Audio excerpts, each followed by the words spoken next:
आइए अब देखते हैं महाराष्ट्र के अलग अलग क्षेत्रों में, अलग अलग रीजन में किस तरह का प्रदर्शन रहा है किस पार्टी का। तो देखिए क्षेत्रवार नतीजे महाराष्ट्र के क्या बताते हैं। उत्तर महाराष्ट्र की 36 सीटों में से 34 एनडीए को मिली हैं, 1 महाविकास आघाड़ी को, 1 अन्य के खाते में। विदर्भ की 60 सीटों में से 47 एनडीए को मिली हैं, एमडीए को यानी महाविकास आघाड़ी को 12, अन्य के खाते में 1। मराठवाड़ा की 47 सीटों में से 39 एनडीए को, 7 एमडीए को, 1 अन्य के खाते में। कोंकण की 39 में से 34 सीटें एनडीए को मिली हैं, सिर्फ 4 महाविकास आघाड़ी के पास और 1 अन्य के खाते में। मुंबई की 36 में से देखिए 24 सीटें एनडीए को मिली हैं, सिर्फ 11 सीटें ही महाविकास आघाड़ी के पास हैं और 1 अन्य के पास।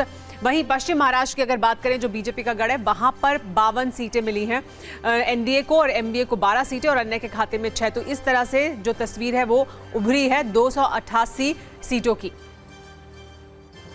लेकिन जातीय समीकरण किस तरह का रहा है ये भी आइए आपको बता देते हैं, किस तरह से अलग अलग जातियों ने वोट किया। कुनबी बाहुल सीटें जो हैं उसकी अगर बात करें 58 सीटें हैं, इनमें से 48 एनडीए को मिली हैं और महाविकास आघाड़ी को 9 सीटें मिली हैं, अन्य के खाते में 1।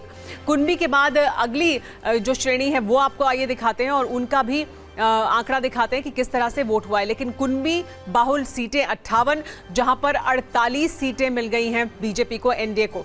मराठा बाहुल सीटें देखिए 171 मराठा बाहुल सीटें हैं, जिनमें से 138 एनडीए के पास गई हैं और महाविकास आघाड़ी गठबंधन के पास 26 सीटें हैं, अन्य के खाते में 7 हैं।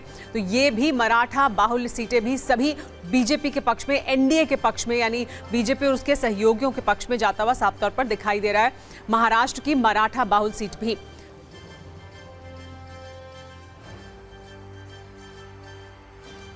लेकिन किस पार्टी ने कितने उम्मीदवार मैदान में उतारे और उसके कितने उम्मीदवार जीते, यानी उसका स्ट्राइक रेट क्या रहा है, आइए वो आपको दिखा देते हैं। महाराष्ट्र के जो चुनाव नतीजे हैं वो अपने आप में बहुत साफ हैं बताने के लिए कि दरअसल किस पार्टी का स्ट्राइक रेट कितना जबरदस्त रहा है। लेकिन फिर भी आप इन आंकड़ों को देखेंगे तो आपको समझ आएगा कि ये अंतर दरअसल कितना बड़ा है, स्ट्राइक रेट कितना बड़ा है। बीजेपी का प्रदर्शन क्यों कहा जा रहा है कि ये उसका सर्वश्रेष्ठ और ऐतिहासिक प्रदर्शन है, तो देखिए ये हम आपको तस्वीर दिखा रहे हैं। बीजेपी का स्ट्राइक रेट देखिए क्या है, 89.3% ये है स्ट्राइक रेट बीजेपी का, क्योंकि 149 उन्होंने उम्मीदवार उतारे, 133 जीते और आगे चल रहे हैं। इनमें से कुछ रुझान है, बाकी सारे आगे चल रहे हैं, कुछ के नतीजे सील नहीं हुए हैं और 16 हैं जो पीछे हुए या हारे। तो देखिए ये स्ट्राइक रेट बीजेपी का 89.3। शिवसेना शिंदे गुट का स्ट्राइक रेट देखिए किस तरह का है, 69.1 यानी 69.1% है। 81 सीटों पर चुनाव लड़ रहे थे शिवसेना शिंदे के गुट के जो विधायक थे और 56 सीटें उनके खाते में गई हैं, 25 पर वो हारे हैं। लेकिन एनसीपी अजित पवार का स्ट्राइक रेट देखिए वो भी लगभग बराबर जैसा ही है, लेकिन 69.5% है, यानी थोड़ा सा वो बढ़े हुए दिखाई देते हैं शिंदे गुट से, 0.3% का अंतर है। कुल उम्मीदवार 59, आगे और जीते 41 और पीछे जो हारे वो उम्मीदवार 18 हैं एनसीपी अजित पवार गुट के। और एनसीपी अजित पवार गुट का स्ट्राइक रेट यहाँ बहुत मार्जिन के साथ ही, लेकिन बराबरी पे आप कह सकते हैं शिंदे गुट के साथ, या थोड़ा आगे बढ़कर खत्म हुआ है। तो ये स्ट्राइक रेट है एनडीए का। लेकिन महाविकास आघाड़ी का स्ट्राइक रेट क्या है वो भी देख लीजिए। देखिए ये है स्ट्राइक रेट, सबसे ज्यादा सीटें थी किसके पास, कांग्रेस पार्टी के पास। स्ट्राइक रेट है 18.8% का, 101 में से सिर्फ 19 वो जीत पाए हैं, 82 हारे हैं। स्ट्राइक रेट शिवसेना उद्धव गुट का 22.1, 95 सीटें लड़े, 21 ही जीते, 14 हार गए। और एनसीपी शरद पवार गुट का जो स्ट्राइक रेट है वो 14% है, 86 सीट में चुनाव लड़ा उन्होंने, 12 जीती, 14 पर वो हारे हैं। तो ये स्ट्राइक रेट है महाविकास आघाड़ी का, जो कहीं पीछे दिखाई दे रहा है। हमारे साथ पार्थो भी मौजूद हैं, पार्थो का रुख करेंगे और पार्थो से बात करेंगे, क्योंकि पार्थो हमें बताएंगे और बेहतर तरीके से समझाने की कोशिश करेंगे कि क्या है ये जो आंकड़े हैं वो क्या बता रहे हैं। तो पार्थो, हम महाराष्ट्र की बात कर रहे हैं, तो पहले महाराष्ट्र के ही हमें कुछ बहुत दिलचस्प आंकड़े जिनके बारे में लगातार चर्चा हो रही है वो बताएं। हमने मराठा बाहुल सीटें और जो कुनबी ओबीसी सीटें हैं वो हमने दिखाई हैं अपने दर्शकों को, लेकिन आप क्षेत्रवार और क्या हमें बता सकते हैं कि क्या एक बड़ा फैक्टर उभर रहा है? देखिए रूरल सेगमेंट, अर्बन सेगमेंट हमको देखना चाहिए, ठीक है। जो रूरल जो सेगमेंट है, तो हम लोगों ने क्या किया, समझ लीजिए कितना सीट है जहाँ पर रूरल वोटर ग्रेटर देन 60% है, ये 175 सीट्स है। अच्छा, ठीक है। ये 175 सीट्स महाराष्ट्र में जहाँ पर रूरल पॉपुलेशन ग्रेटर देन 60% है, जहाँ पर फार्मर्स क्राइसिस, यूथ का जॉब, ये सारे इश्यूज एमबी एक्सपेक्ट कर रहा था बेटर परफॉर्मेंस करने के लिए।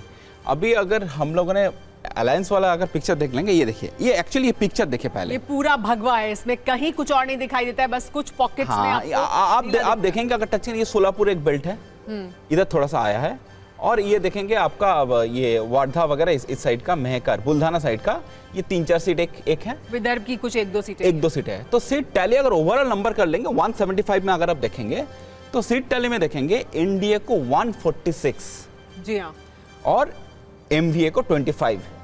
कितना अंतर यहीं पर है जी। तो पूरी आप तरह से वो जो सारी रूरल सीट्स और देखिए मेजॉरिटी यहाँ गई है। ये जो चेंज जो हुआ, ये सेम सीट जब पार्लियामेंट इलेक्शन में गया जस्ट 6 महीने पहले, तब क्या इसका उलट था, तब 64 था। नहीं तो हम इसको फिर कैसे समझे कि जनता ने लोकसभा चुनाव में अलग मुद्दों पर मतदान किया और विधानसभा में अलग मुद्दों पर, या लोकसभा में जिन मुद्दों पर वो मतदान कर रहे थे वो मुद्दे वापस उठाए अभी महाविकास अघाड़ी ने, लेकिन वो नहीं चले। हाँ देखिए, अभी वोट शेयर एक बार देख लेंगे तो और बेटर हो जाता है। ये देखिए अभी कितना वोट बढ़ रहा है, कितना वोट घट रहा है, आप ये समझना। देखिए सीट से ज्यादा इंपॉर्टेंट वोट है, मतलब इंडिया का वोट शेयर जो 41 था वो 49 जा रहा है, कितना परसेंट, 8% बढ़ रहा है।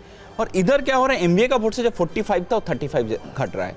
तो मतलब क्या है, 8% वोटों लोगों ने एक स्विंग दिखाया, ठीक है। तो उसमें देखिए 2 कारण होता है, आप स्विंग 2 रीजन में होता है। एक क्या होता है, मैं लोकसभा इलेक्शन के बाद उन्होंने जो करेक्शन दिया, जो नैरेटिव गया लोगों के पास, जी हाँ मुझे पैसा थोड़ा मिला, ठीक है, तो उनको लगा जो हाँ अभी कोई इंडस्ट्री गुजरात में नहीं गया, तो ये जो करेक्शन थे उसमें क्या हो, जो एंगर था वो कम हो गया, ठीक है। तो हम नंबर ये कह 2, सकते हैं, हाँ दूसरा नंबर, जो 400 पार का जो धक्का बीजेपी को लगा था ऑल अक्रॉस इंडिया, अभी क्या है, उनको लगता नहीं है हाँ इनको वोट करने से कुछ संविधान रिजर्वेशन चला जाएगा, उस तरीके से उनका कुछ थ्रेड नहीं लगा, ठीक है। तो जब थ्रेड नहीं लगा तो क्या ये वोट तो तुम्हारा स्विंग हो रहा है। यानी अभी जब वो वोट कर रहे थे तो उनके लिए संविधान बदल देंगे वो मुद्दा नहीं था, क्योंकि वो विधानसभा में वोट कर रहे थे। वोट कर रहे हैं। दूसरा, बीजेपी ने भी कोर्स करेक्शन किया, हाँ। उन्होंने अपनी गलतियों को सुधारने की कोशिश की, संदेश वो पहुंचा, फिर उनका वो काम करा। और क्या है, जो इंडिया साइड में, जी हम वापस आएंगे, लेकिन इस बीच हम अपने दर्शकों को एक और बहुत दिलचस्प जानकारी बता देते हैं, वो ये कि ये बहुत बड़ा सवाल था इस चुनाव के दौरान कि कौन है असली शिवसेना, कौन है नकली शिवसेना, कौन है असली एनसीपी, कौन है नकली एनसीपी। शिवसेना की तरफ से उद्धव ठाकरे गुट से लगातार कहा गया कि ये धोखेबाज हैं और धोखेबाजी इन्होंने की है, लेकिन हुआ क्या है, स्प्लिट के बाद किस तरह की तस्वीर दिखाई दे रही है, अब जबकि चुनाव के नतीजे आ गए हैं, क्या बताते हैं देखिए। तो देखिए ये पार्टी विभाजन का नतीजा देखिए, शिवसेना शिंदे गुट ने उम्मीदवार कितने उतारे, जीत कहां दर्ज की है, हार कितना और स्ट्राइक रेट, दोनों हम दोनों पार्टियों का बता रहे हैं। 81 सीट पर उम्मीदवार उतारे शिवसेना उद्धव ठाकरे ने 95, तो ज्यादा सीटों पर उम्मीदवार उतारे। 54 जीते हैं, यहां सिर्फ 19 जीते हैं।